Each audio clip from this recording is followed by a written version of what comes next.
स्वागत है। आज हम पुराणों की दुनिया में थोड़ा और गहरे उतर रहे हैं। एक बहुत ही दिलचस्प विवाद पर बात करेंगे।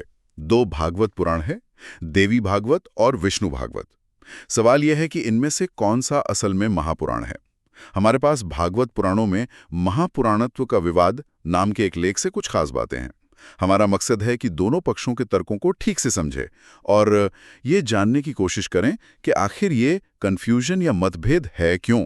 तो चलिए शुरू करते हैं। तो बात यह है कि दो भागवत बहुत जाने पहचाने हैं, देवी भागवत और विष्णु भागवत। अब ये तो सब मानते हैं कि इनमें से एक महापुराण है और दूसरा उपपुराण, पर असली पेच ये है कि कौन सा क्या है। यहीं से सारी बहस शुरू होती है ना? हाँ बिल्कुल। और यहाँ मामला काफी दिलचस्प इसलिए है क्योंकि राय एकदम बटी हुई है। कुछ विद्वान तो पूरी तरह मानते हैं कि सिर्फ विष्णु भागवत ही महापुराण है। कुछ तो देवी भागवत के वजूद पर ही सवाल उठाते हैं, उसे निर्मूल यानी बिना आधार का भी कह देते हैं। और फिर दूसरी तरफ चलिए तो वहां भी उतना ही मजबूत मत है कि नहीं, देवी भागवत ही असली महापुराण है। कुछ का तो ये भी मानना है कि विष्णु भागवत शायद बाद में बोपदेव नाम के विद्वान ने रचा हो। अच्छा, बोपदेव। यानी दोनों तरफ से दावे तो वो बहुत मजबूत लग रहे हैं, लेकिन जो स्रोत हमारे पास हैं वो इस तस्वीर को थोड़ा और साफ करते हैं। क्या देवी भागवत का जिक्र कहीं उपपुराण के तौर पे भी मिलता है? बिल्कुल मिलता है, और ये इस पूरी बहस का एक बहुत अहम हिस्सा है। देखिए, कई जाने माने पुराण हैं जैसे कूर्म पुराण, गरुड़ पुराण, पद्म पुराण, और बाद के समय के विद्वान भी जैसे हिमाद्री हुए या मधुसूदन सरस्वती, इन सब के ग्रंथों में एक भागवत का जिक्र उपपुराणों की लिस्ट में आता है और अक्सर उसे देवी या दुर्गा से जोड़कर दौर्ग भागवत या तंत्र भागवत ऐसा कुछ कहा गया है। जैसे हेमाद्री ने कूर्म पुराण के आधार पे उप पुराणों में भागवताहयम को गिना है। गरुड़ पुराण तो साफ साफ भागवतम, दौर्ग को लघु पुराण यानी उप पुराण कहता है, और पद्म पुराण की सूची में भी देवी भागवत का नाम उप पुराण के तौर पे है। ओके, तो कई बाहरी स्रोत तो देवी भागवत को उप पुराण मान रहे हैं, ये बात तो साफ है। लेकिन कहानी में एक और मजेदार मोड़ भी तो है। देवी भागवत खुद अपने बारे में क्या कहता है?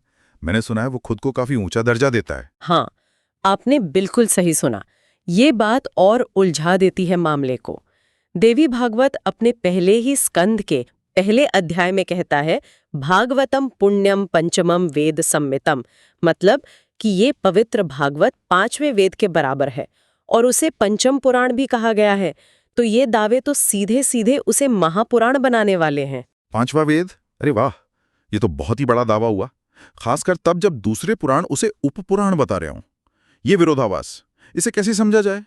क्या ये सिर्फ भागवत पुराणों के साथ ही है या पुराणों की दुनिया में ऐसे और भी उदाहरण मिलते हैं? ये समझना बहुत जरूरी है कि ये स्थिति सिर्फ भागवत पुराणों तक ही सीमित नहीं है। जो स्रोत हमारे पास हैं वो बताते हैं कि नारदीय पुराण, शिव पुराण, वायव्य, आदित्य, ऐसे कुछ और पुराण भी हैं जिनके साथ ऐसा ही कुछ होता है। मतलब वो खुद को अपनी लिस्ट में तो महापुराण बताते हैं, लेकिन दूसरी महत्वपूर्ण सूचियों में या दूसरी परंपराओं में उन्हें उपपुराण मान लिया जाता है। जैसे नारदीय पुराण खुद को महापुराण बताता है, पर कुछ पारंपरिक श्लोक हैं जो महापुराण गिनते हैं, जैसे मध्वयम भद्वयम वाला, उनमें उसका नाम नहीं आता है।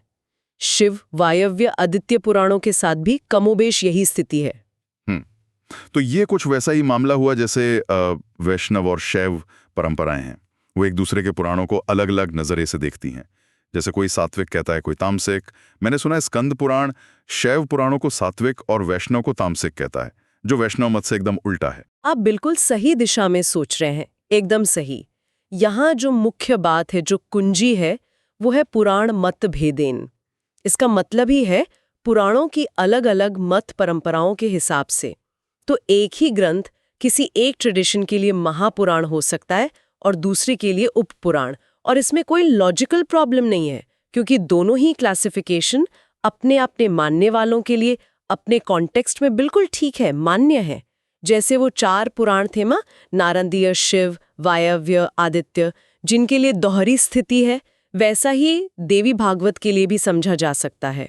अच्छा, तो इसका मतलब ये हुआ कि शायद इस बहस का कोई एक सही या गलत जवाब ढूंढना मकसद ही नहीं है। असल बात ये समझना है कि किसी पुराण को महापुराण माना जाएगा या उपपुराण, ये इस पर निर्भर करता है कि आप किस धार्मिक परंपरा या मत के चश्मे से उसे देख रहे हैं। बिल्कुल सही समझा आपने। और ये हमें एक बहुत ही गहरे विचारणीय सवाल पर लाकर खड़ा कर देता है कि जब ग्रंथों में खुद ही इतने अलग अलग वर्गीकरण और दावे मौजूद हों, तो आज के समय में किसी एक खास पुराण की स्थिति, उसका अधिकार या उसका महत्व, इसे समझने के लिए इन अलग-अलग और कभी-कभी तो विरोधी लगने वाली परंपराओं के बीच रास्ता कैसे निकाला जाए, ये एक ऐसा सवाल है जिस पर सोचने की जरूरत है।